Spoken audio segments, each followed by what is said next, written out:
किसान की कठिनाइयों से अमीर होने की कहानी। यह कहानी है एक गांव के गरीब किसान की, जिनके पास बस एक छोटा सा खेत था। किसान का नाम रामू था और उसकी पत्नी का नाम रानी था। वे दोनों गरीबी के बावजूद अपने साथियों के साथ बहुत खुश थे। एक दिन रामू अपने खेत में जा रहा था जब उसके पड़ोसी किसान आकर उससे बात करने लगे। भाई, सुबह सुबह कहाँ जा रहे हो? भाई, मैं कहाँ जा सकता हूँ, वहीं खेत की ओर जा रहा हूँ। तुम्हारी खेत तो बहुत छोटी है, तो इतनी सी खेत के लिए इतनी सुबह सुबह क्यों? एक बात था, तुम इतनी सी खेत से अपने परिवार की जरूरतें, मेरा मतलब परिवार की जरूरतें पूरी कर भी पाते हो?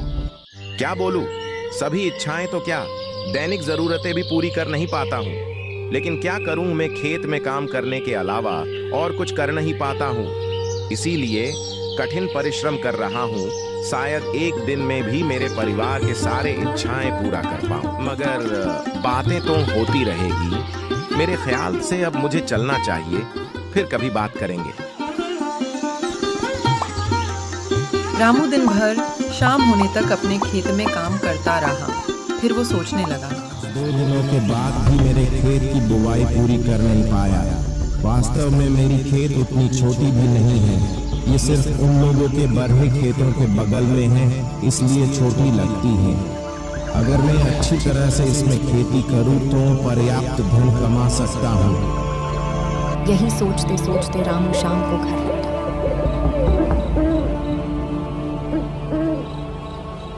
भाग्यवान, हाँ जी। कहाँ हो तुम?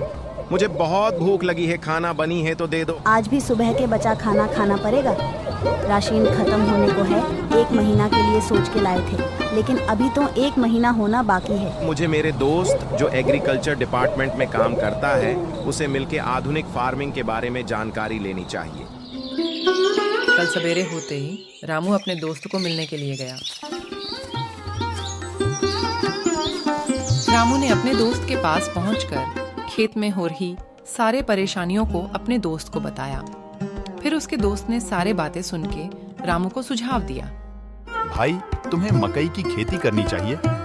तुम्हारी खेत में जो रसायन प्राकृतिक रूप में है, वह मकई की पौधे के लिए वरदान है। दोनों के बीच सारी खेत और फसल संबंधी बात होने के बाद रामू को भी अब समझ आया कि क्यों उसके खेत में हमेशा कम फसल होता है।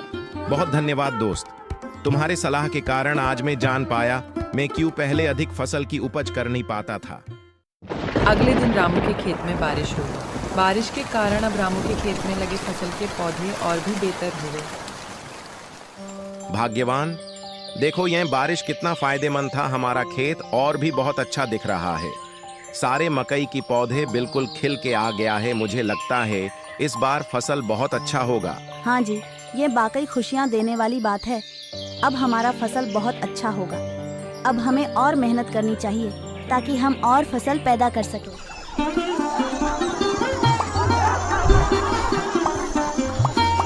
अब अन्य किसान जो रामू को कम खेत होने के कारण मजाक बनाते थे, वो भी रामू के अच्छे फसल देखकर रामू से कहने लगे, रामू, तुम्हारे खेत में तो अच्छे पौधे हैं। हमने पहले तुम्हें बहुत कुछ कहा, लेकिन हम बहुत शर्मिंदा हैं। हमें तुम माफ कर दो।